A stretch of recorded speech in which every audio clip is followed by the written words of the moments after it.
Hi everybody and welcome. In the VC there's a great thread going on, show 10 records that nobody owns in the VC.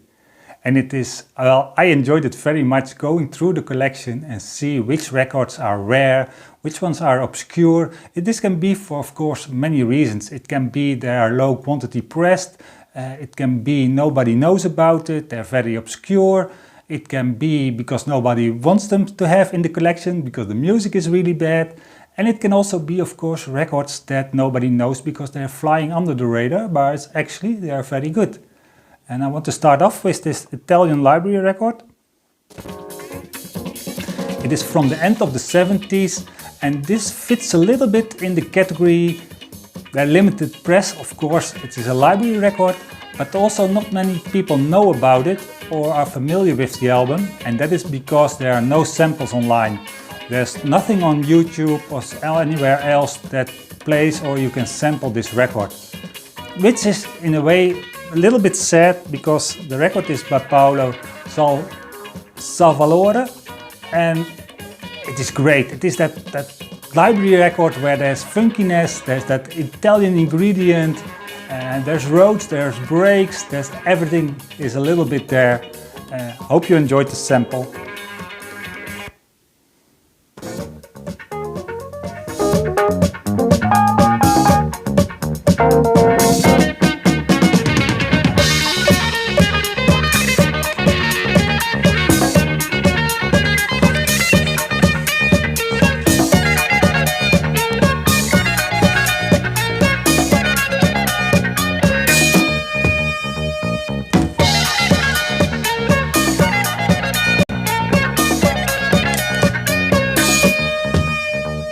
And for the next album, I want to go to Africa. I think everybody is expecting that I show some African albums.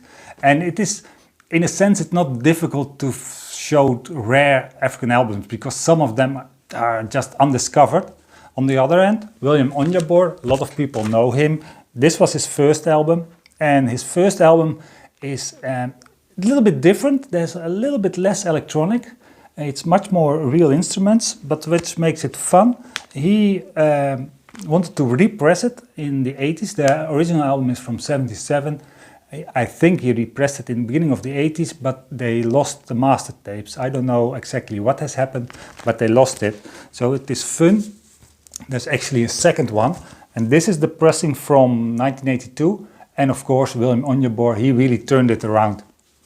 So he made it the same songs. He left out one song and he made the music again. He re-recorded it, but he added a lot more electronics, and that way you get something really fun album which sounds the same and completely not the same as the first one. Let me sample it for you.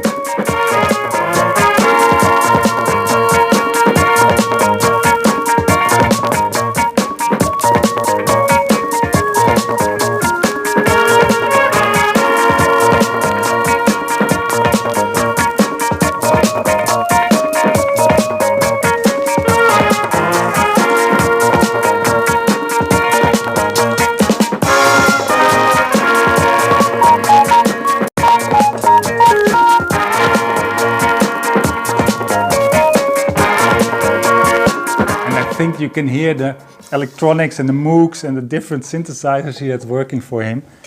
The next album is also an African album by Agara Man and the Nigi Rockets, Oboe. This album or this music from Africa is from beginning of the 80s, 82, and there was something strange going on.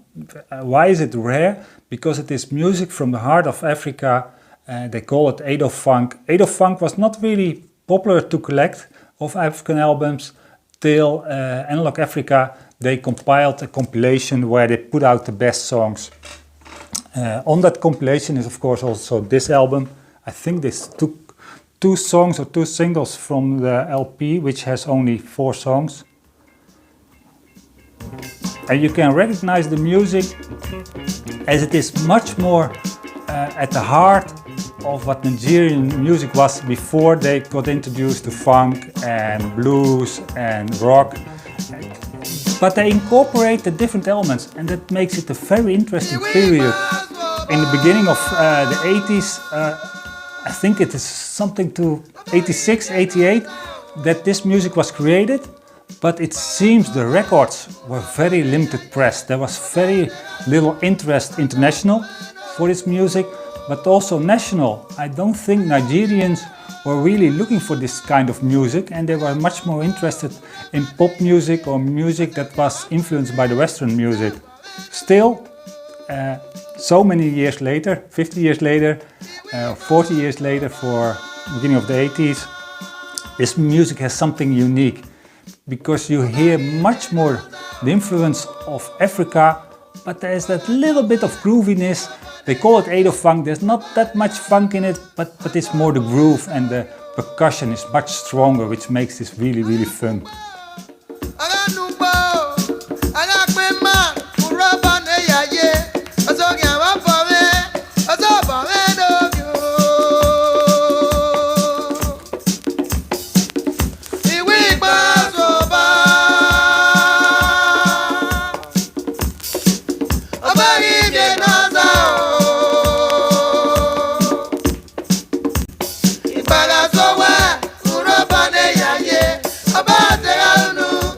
And it would have been too easy to fill up the whole episode with African albums. As I said in the beginning, there are different reasons albums are unique. This one is unique because it is pressed very low. This is a test pressing I got from Foat. This is his album, The Upturned Glass, with Warren Hampshire. He sent it to me as a gift, which was an awesome gift to receive. Part of it to have as the first people the album, the music, but also because of course it is very, very rare. So it fits very well this category of the 10 records nobody has.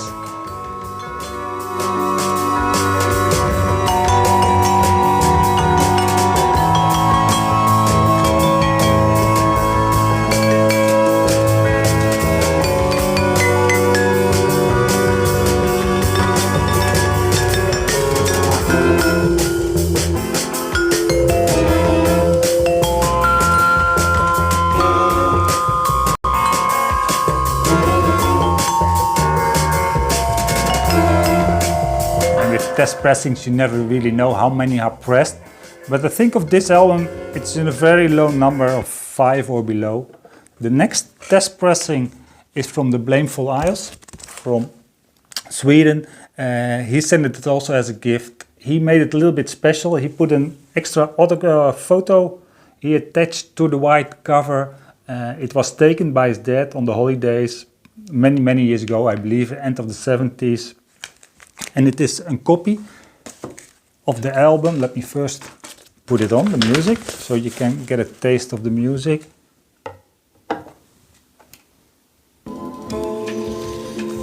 And the test pressing is of this album, which is called Chimerical by the Blameful.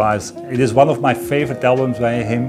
He knew that, because it mixes the electronic side of him and the jazzy side of him, or sometimes very much the free jazz side of him, in a very nice mix, which is unique for him.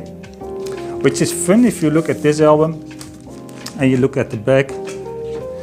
You see a similar photo, or it has that similar vibe to the photo he attached to the album. Where did I put the album? Here, sorry. So here you can see the sun going through the trees, and here you see the trees from upstairs with Daniel posing. This is a beautiful album, and it's really fun and unique to have the test pressing.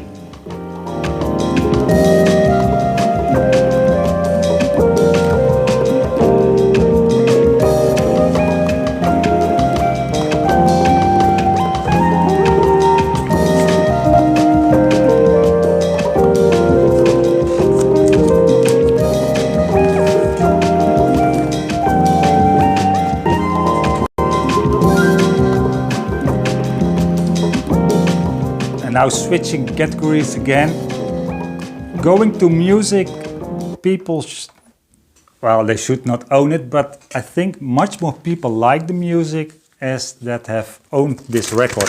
It's a private press, a gospel album.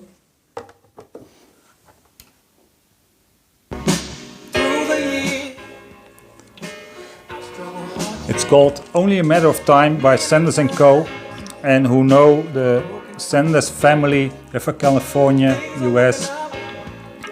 They have Leonard Sanders, who is the vocal and plays keyboards. And his voice, it fits so well. And then together with the voices of the rest of the family, the harmonies, makes this a beautiful album. I've shown this before. I'm still really surprised at low numbers of people who own this album. I think you can still get it sealed. I got it 4 years ago, and you can buy a sealed copy for a very nice price. And the music is it's beautiful. But praise the Lord. Oh, you see, finally. Don't you hear me now? I said it's so nice.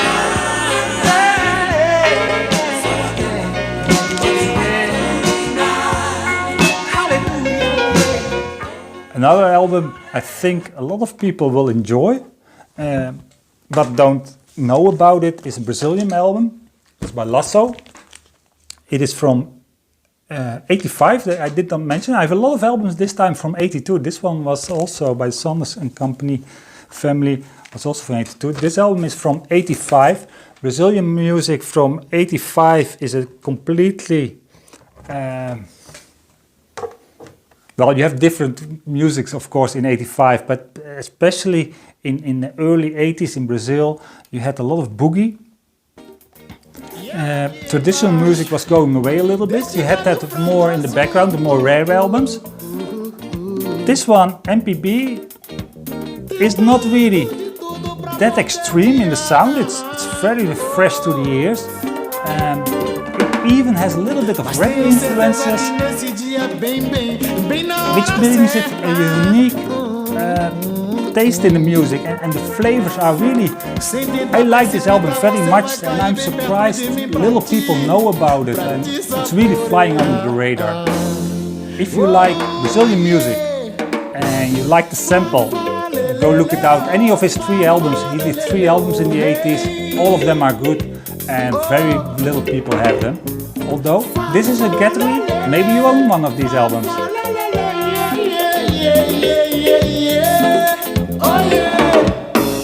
Uma grande espera, uma ânsia danada de ter você perto, de sentir seu cheiro.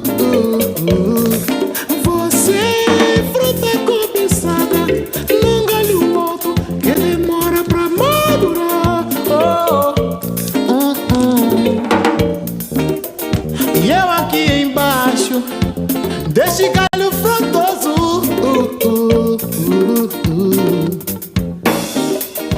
And the next album is really rare. I only discovered it 2 years ago. It's an album by Joop Hendricks Quartet. It's a Dutch album, actually. If somebody is watching and he has this album, I am pretty sure you are living in the same hometown as me, because it is made in my hometown, it is recorded in my hometown. I think the only thing it is not pressed, even the label, it says Marktown. And the Mark is a small river that is flowing through the city. I did not know that this album existed. It is from 75. And I'm really surprised the first time I had it in my hands. On the back side there's a nice story, pictures, and if you then look up the address where it is recorded, it is like 2-3 miles from my home. It is insane that it is existing, and I was really... the music in a way is very typical of my town. We like jazz music, but it is more old school jazz music. So it can be even kind of like Dixieland. That's something we enjoy. We have a jazz festival every year in May for 3 or 4 days, where this kind of music is played all the time. So it is no surprise it is recorded in my hometown, but I'm flabbergasted that there was a recording studio so close by which put out this kind of music.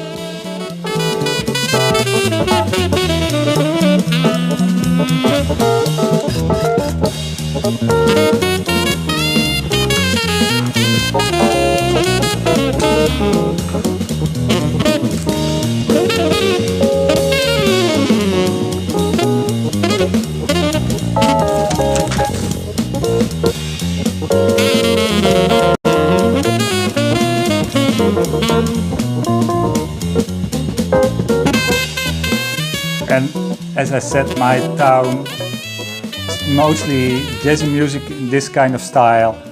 We don't really have superstars that have grown up in our city. I don't think we have international acts that broke through in the 70s, 80s, 90s. The one thing that we are very good at, or which has grown over time, but especially beginning of the 90s and 2000s, is DJs. People who are more in dance music maybe know DJ Chesto. DJ Chesto came to the same record store where I was digging my records in the 90s. And another DJ that is world famous is DJ Hardwell. Both are really top 5 DJs in the beginning of the 2000s. And so they're still very big. And sometimes they do surprise performances in my town where they make the music and then the town goes upside down. They make one record together. It's called Chesto versus Hardwell. It's called 076. 076 is our area code. And the music is so good. If you ever are in my town and you play this live, well, or you play the record, you will get everybody up and down. But I have to play it at 45.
And as you can imagine, this is the moment everybody jumping up and down. Everybody in my hometown knows this song. It's crazy when this is happening. Why is it then unique? As so many people like it. It has never been released on a 12-inch. This is a bootleg of the 12-inch. It is only released as a single. 4 or 5 years it was released officially, only digital, and that was 2011. And then the last category is of course music nobody wants to own. And I immediately thought of James Last. I have showed so many James Last albums, but surprisingly people have picked up and agree and have also started collecting James Last. And I found another German artist from the 60s who was just as crazy as James Last. This is really the most bizarre, bad album in my collection. I should really purge it and get rid of it. Somehow I cannot do that. It is this album, Funk Fralor. Of course, it's from 69. Cheesy cover. On the back side you can see Frank. It is the dynamic party sounds. This album is, I think maybe a few of our German friends have this album, I don't know. What kind of music can you expect? Well, I think you know what you can expect.